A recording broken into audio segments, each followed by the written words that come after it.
الحمد لله الذي نحمده ونستعينه ونستغفره ونؤمن به ونتوكل عليه ونعوذ بالله من شرور أنفسنا ومن سيئات أعمالنا من يهده الله فلا مضل له ومن يضلل فلا هادي له ونشهد أن لا إله إلا الله وحده لا شريك له ونشهد أن محمدا عبد الله ورسوله أرسله الله تعالى بالهدى ودين الحق ليظهره على الدين كله وكفى بالله شهيدا فصلى الله عليه وسلم تسليما كثيرا أما بعد فإن أصدق الحديث كتاب الله وخير الهدي هدي محمد صلى الله عليه وسلم وإن شر الأمور محدثاتها وإن كل محدثة بدعة وكل بدعة ضلالة وكل ضلالة في النار. قال الله عز وجل في كتابه الكريم بعد أن أقول أعوذ بالله من الشيطان الرجيم فأتيا فرعون فقولا إنا رسول رب العالمين أن أرسل معنا بني إسرائيل قال ألم نربك فينا وليدا ولبثت فينا من عمرك سنين وفعلت فعلتك التي فعلت وأنت من الكافرين رب اشرح لي صدري ويسر لي أمري واحلل عقدة من لساني يفقهوا قولي اللهم ثبتنا عند الموت بلا إله إلا الله اللهم اجعلنا من الذين آمنوا وعملوا الصالحات وتواصوا بالحق وتواصوا بالصبر آمين يا رب العالمين. In today's khutbah and probably a few subsequent khutbahs before the start of Ramadan, I am going to try and dedicate them to a subject that is, it's certainly not easy, but my attention came onto this subject matter in the Qur'an, I would say probably 3 or 4 years ago that I was introduced to this area of inquiry. And it completely took me in. I was absorbed by how oblivious I was to this dimension of the study of the Qur'an. So what I'm going to do first is take a few minutes to kind of explain where this is coming from. And then I'm going to talk about how hopefully I can address this over the course of the next few khutbahs. So this basically began with my study of, and my revisiting of the story of Musa alayhi salam. And those of you that follow my lectures know that I talk quite a bit about Musa alayhi salam. But in particular, it was the psychological dimension and the mental health dimension of a lot of the dialogue that took place between him and Fir'aun.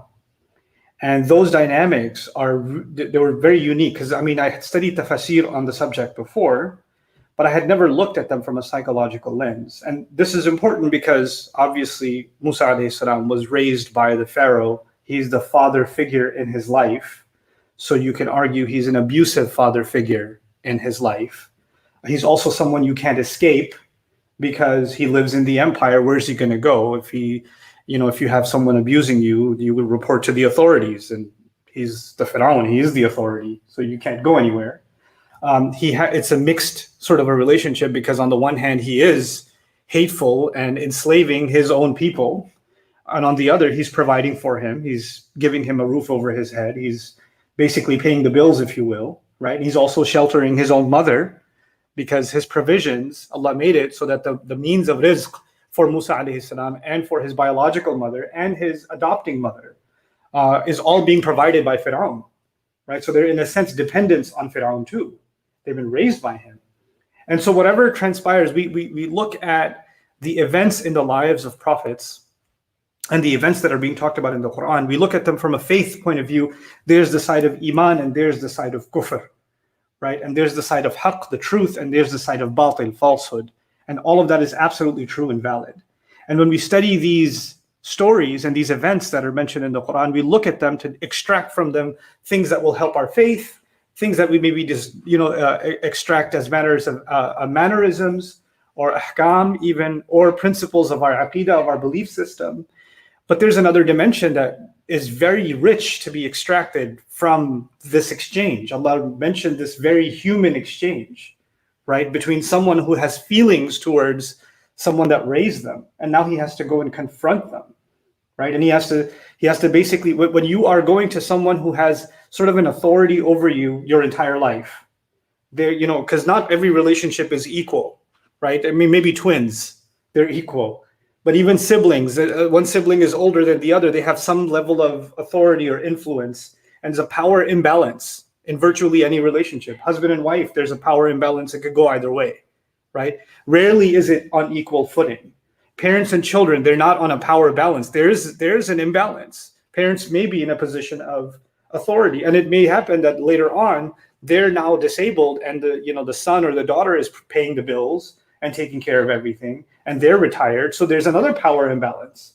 So they're in a position of weakness. So practically any relationship you think of between human beings, whether it's familial relationships or it's professional relationships, or it's the relationships that happen in the world of education, like teacher and student, there is a little bit of a hierarchy.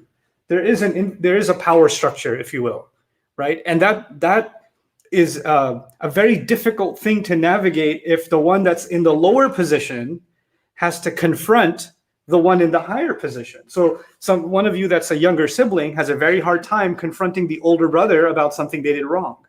It's really scary to do that because they will beat you up. And if dad finds out, he'll beat you up even more. I respect your brother, right? Because you're going up against the authority is difficult. But if you're the older one, you can yell and you can do whatever, and you can get away with a lot more because you're in the older position, right? And this power structure, it plays out in different ways. People use Islam, and I've talked about that before. People use our religion to justify abuse of that power, right? So, a parent, and alhamdulillah, we're blessed to have good parents, but some people aren't, unfortunately. Some people are not good parents. I recently received a message from somebody, a student of mine, who spoke to me in confidence. So obviously I won't, expose the entirety of the story, but the gist of the matter was a parent tells them they're a loser and they will amount to nothing in life, and the bad things that happen to them is because they deserve them. And the child turned back to the parent and said, "Why are you talking to me like this?" And the parent literally told them, "My parents spoke to me like this, so I can speak to you like this." So they got to abuse me, but because I was in a powerless position, but now I'm in this powerful position, so now I get to abuse you, right? So this, the power structures being used as a means of abuse happens in families and in life all the time. And it can be a very traumatic thing because family is a place, by definition, that is supposed to be like, even, for example, when Allah describes marriage, right? When a man's going to marry a woman, he describes the men as they're supposed to be muhsinin with a sad, not with a sin, with a sad.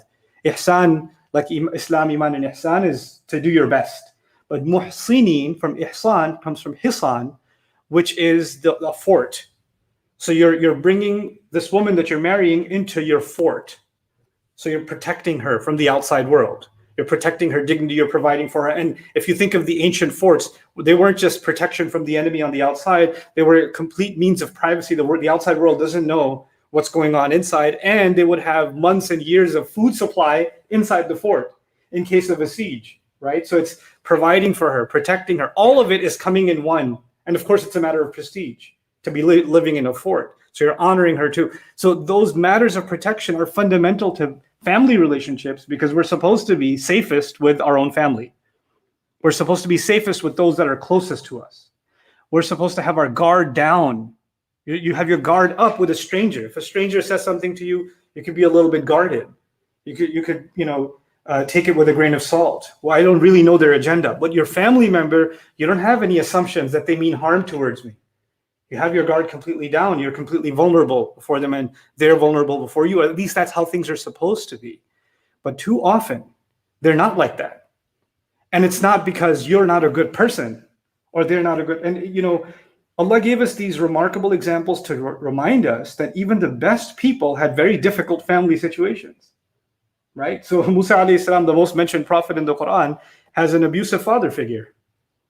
Right? And the actual biological father figure is unnamed, almost absent from his life. And, not having a father figure in your life is also a traumatic experience, right? So there are multiple things from a psychological point of view at play that have to be taken into consideration that open the doors for a lot of guidance. Now, the reason I wanted to kind of enter into this subject a little bit is because often people experience things in life and they get so hurt by them that they start losing, they become depressed, right? They become emotionally numb. They don't feel motivated. They don't feel like eating. They don't feel like going out with their friends. They don't feel like doing anything. They don't feel like taking care of their health. They don't feel like watching TV. They don't feel like and they also don't feel like praying. They also don't feel like reciting Qur'an. They also don't feel like listening to something about Islam. They feel unmotivated. right? So even if they hear something about the rewards of heaven or the terror of hell, it doesn't do anything to them. And so they start thinking that they're losing their iman, right? Because you're not feeling anything and you're not feeling motivated to pray, so you must be losing your iman. And then when they start feeling that way, then they start blaming themselves. They were already depressed because of whatever bad thing happened, and they were becoming emotionally numb because of that. On top of that, there's a new depression that I'm going to hell also, because I can't feel any iman inside me. You understand? So it spirals into a much worse problem. It started off as an emotional crisis, and it turns into a spiritual crisis. It's a crisis of iman itself, right? The problem is when you have when the root of something, the root problem is emotional. It's psychological. And now you're seeking solutions from the spiritual world. But if the root problem, for example, if the root problem was you have high sugar, right? You're heading towards diabetes, you have high sugar. Then the solution to that problem, in addition to the Qur'an you're going to recite and the du'as you're going to make, is not going to get solved if you don't stop eating too much sugar. You understand? Like, that biological problem does not only have a spiritual solution. But for some reason, we've decided or we've assumed that when we have an emotional crisis, there has to only be a spiritual solution, right? Which dua can I recite that I'll start feeling better? I keep getting anxiety. I keep feeling hopeless. Give me something I can recite that'll make me feel better.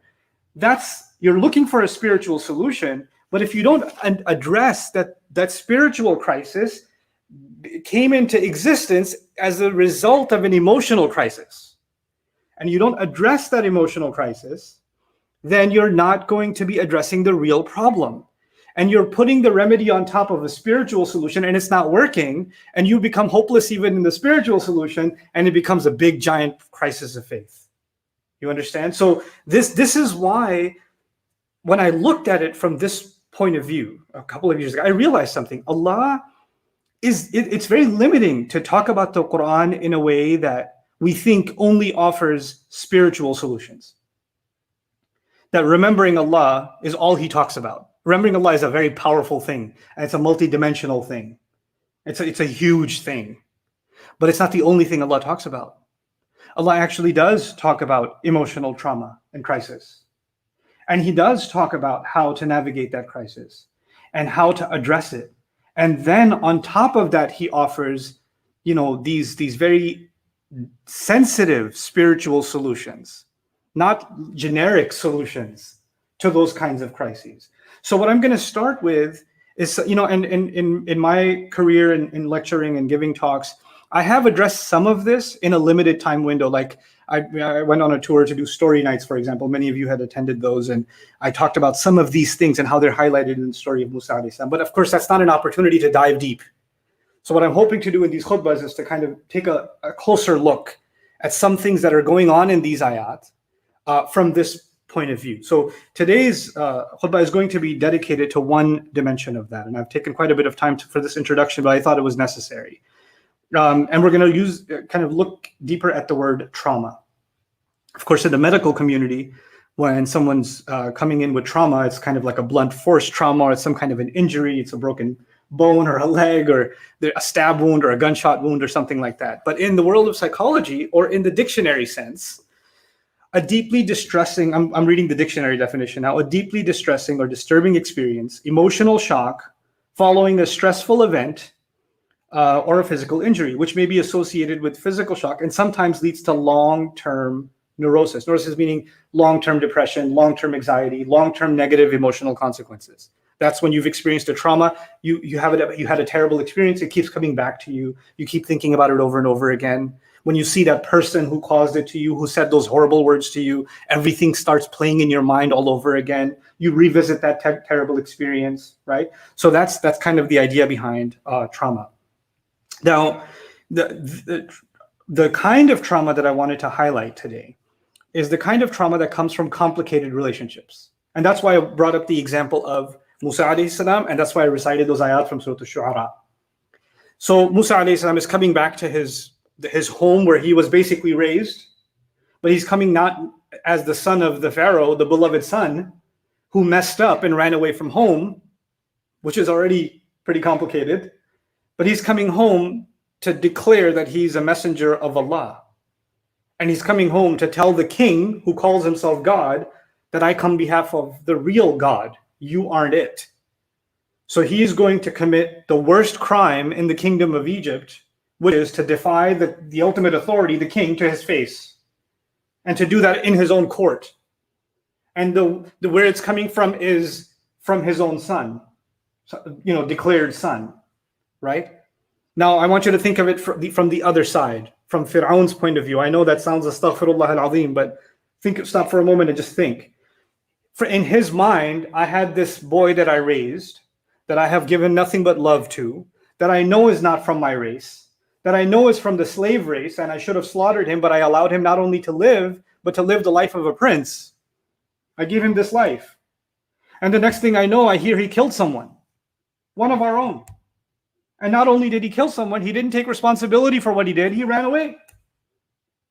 And now he shows up after so long, and I'm thinking he's going to come in and he's going to apologize for what he did, and he's going to take his place back. Maybe he'll think that I'll forgive him because I've given him so much love before. Maybe I will forgive him. Maybe I will, because he still had a soft corner for him. So he's expecting something from his humbled son, right? And yet the son came to humble the father. You see the problem? So he comes in and he's going to tell his father figure, and you, by the way, when you come into the king's court, there's supposed to be some decorum. There's supposed to be some show of respect.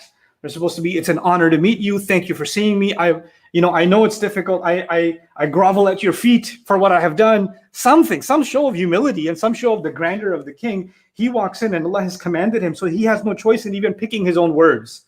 Musa alayhi salam has to choose the words that Allah has given him already, and so he's going to walk in. And as soon as he walks in, فَقُولَا, Allah commanded both Musa and Harun to say, إِنَّا رَسُولُ رَبِّ الْعَالَمِينَ أَنْ أَرْسِلْ مَعَنَا بَنِي إِسْرَائِيل. We are the messengers of the master of all nations and all people, and become on the mission that you better let the children of Israel leave. You, the criminal that has enslaved them, you better let them go. So he's going to come in with this, basically coming in swinging, right? He's taking shots as soon as he walks in. From the point of view of the father figure, this is the ultimate disrespect. What? You're going to talk to me like this? Are you serious? Did that just come out of your mouth? So from his point of view, this is betrayal. From Fir'aun's point of view, it's betrayal. It's disrespect. It's disregard. And maybe this boy needs to be reminded of all the things I have done for him in his life. Maybe he's having a little bit of amnesia, that he forgot who he's talking to. So Fir'aun turns around and says, Alam nurabbika fina walida. He says to him, Fir'aun's first response, didn't we raise you here since you were a small baby? Did we not raise you here? And when he says that to him, what's he doing? He's basically saying, how dare you speak to me this way after everything that I've done for you? Now it's true, he's done a lot for him. وَلَبِثْتَ فِينَا مِنْ عُمُرِكَ سِنِينَ. And you spent many years of your life living here. But I started by saying that Fir'aun is in fact an abusive figure. He is in fact a torturer. He is in fact an incredible narcissist.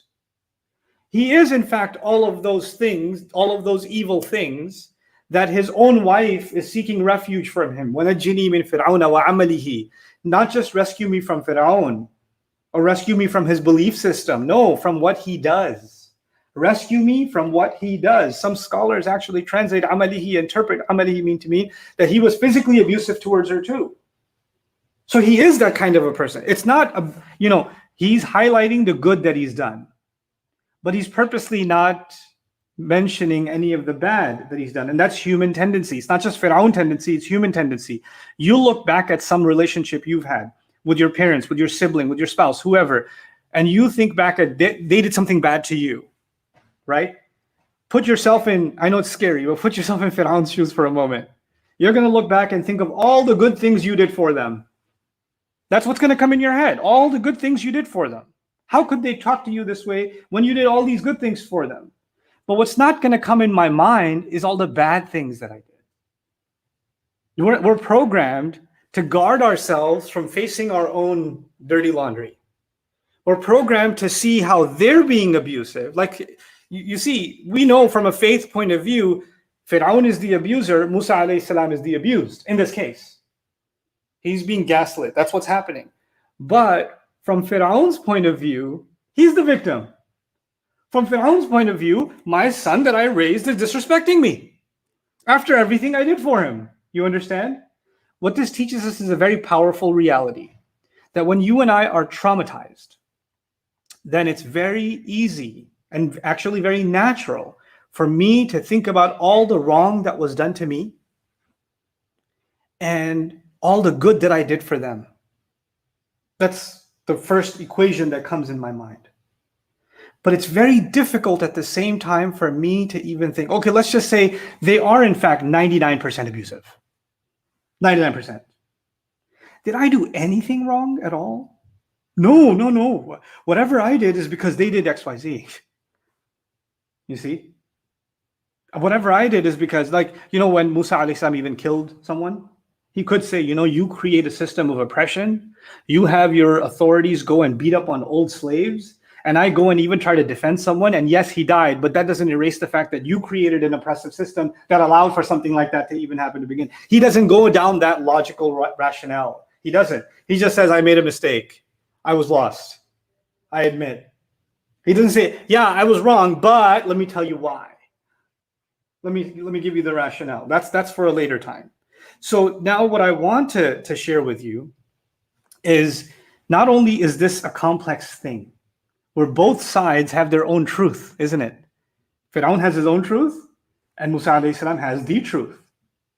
But when you and I are in a situation where there is this kind of emotional abuse, and two sides have two very different truths to them, then we have to take a step back from that situation, and we have to understand where we are, how we ended up there, and take an honest look at them, and also, scary enough, an honest look at ourselves and where we are wrong.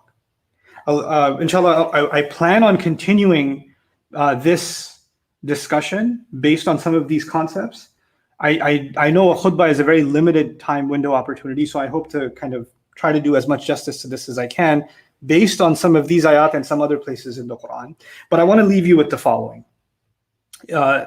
In an abusive environment, the one who's in a position of power, I talked about the power dynamics, the one in a position of power basically creates an environment where they make the lesser person feel, the weaker person feel, that they can't live without them. Like, what would you do without me? Who's going to love you if not me? Nobody would love you like me, right? Nobody would care for you the way I do. And there will be moments of care. There will be moments of love. There will be moments of beautiful companionship in whether it's spousal or parental or whatever. There will be those moments. And in those moments, you will find so much comfort. Everything you were longing for will be there. And then it will be coupled with horrible abuses. Like, the same person will become someone else. You can't even recognize them. Horrible abuses. And in those moments of abuse, you'll want to get away. You shouldn't do this to me. You can't do this to me. And when you want to get away, your mind will be, it's like a chain that's going to hook into you of the good memories that's going to pull you back. Like, they're right. Nobody would love, and it must be, so the first thing will be the good memories or the good dimensions of that relationship will justify somehow the bad. It'll justify the bad. And the first time you get hit with it, you're like, no, that's not really they can't be like that. That's not really them. They were not being themselves. It was an isolated incident. They didn't mean it, right? That can't be them. So it's so shocking to you when the abuse happens that you don't even accept it. You're like, that can't, no, they would never. And then even they come and tell you, no, that wasn't really me, right? That's not really me. I wasn't myself. And you say, yeah, that wasn't yourself. You're right. That was a virtual alternative to you. There's a clone. And you accept that nonsense for yourself. You tell yourself that too. And once you tell yourself that, then they slip something else in. I know that was really crazy of me, right? And I'm really sorry. But you asked for it, right? You did something that made me become that way. So what did they slip in? Not only are they abusive, and that wasn't really them, but a little bit them, but also you asked for it. So you start in your mind, even when they're bad to you, a bug has been planted in your mind. You did something wrong to deserve that behavior. So even when they're being bad towards you, abusive towards you, you're telling yourself, I must have done something to what? Deserve this. That's another. So the good memories are holding you in.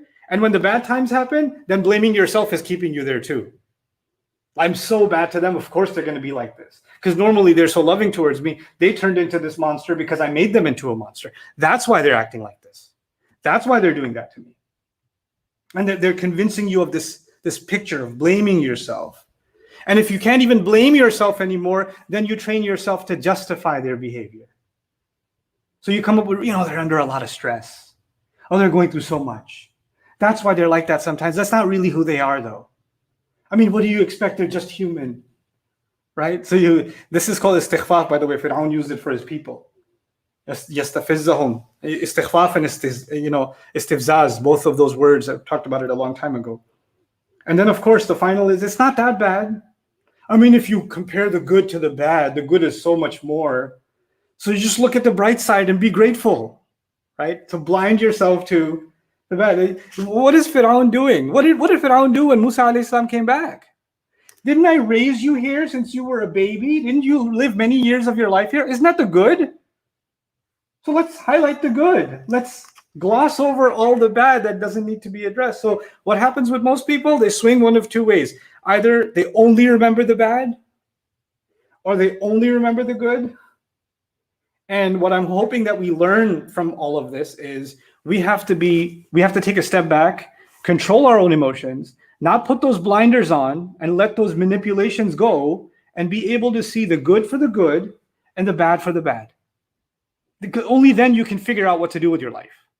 Only then you can figure out there's a cycle. Only then you can figure out how to be empowered. And that's a lot of what we're going to learn, inshallah ta'ala, from this dialogue it's so rich with this level of psychology and this level of guidance. It starts with emotional guidance, and it's going to turn into spiritual guidance as we see. Both of them are related. Just like an emotional crisis becomes a faith crisis, a spiritual crisis, the emotional solutions in the Qur'an are going to become spiritual solutions. They're connected too. They're intertwined as well. Barakallahu li wa lakum fil Qur'an al-Hakim wa nafa'ani wa iyyakum bil ayati wa dhikri al-Hakim. الحمد لله وكفى والصلاة والسلام على عباده الذين اصطفى خصوصا على أفضلهم وخاتم النبيين محمد الأمين وعلى آله وصحبه أجمعين. قال الله عز وجل في كتابه الكريم بعد أن أقول أعوذ بالله من الشيطان الرجيم إن الله وملائكته يصلون على النبي يا أيها الذين آمنوا صلوا عليه وسلموا تسليما. اللهم صل على محمد وعلى آل محمد كما صليت على إبراهيم وعلى آل إبراهيم في العالمين إنك حميد مجيد. اللهم بارك على محمد وعلى آل محمد كما باركت على إبراهيم وعلى آل إبراهيم في العالمين إنك حميد مجيد. عباد الله رحمكم الله اتقوا الله إن الله يأمر بالعدل والإحسان وإيتاء ذي القربى وينهى عن الفحشاء والمنكر ولذكر الله أكبر والله يعلم ما تصنعون. أقم الصلاة إن الصلاة كانت على المؤمنين كتابا موقوتا.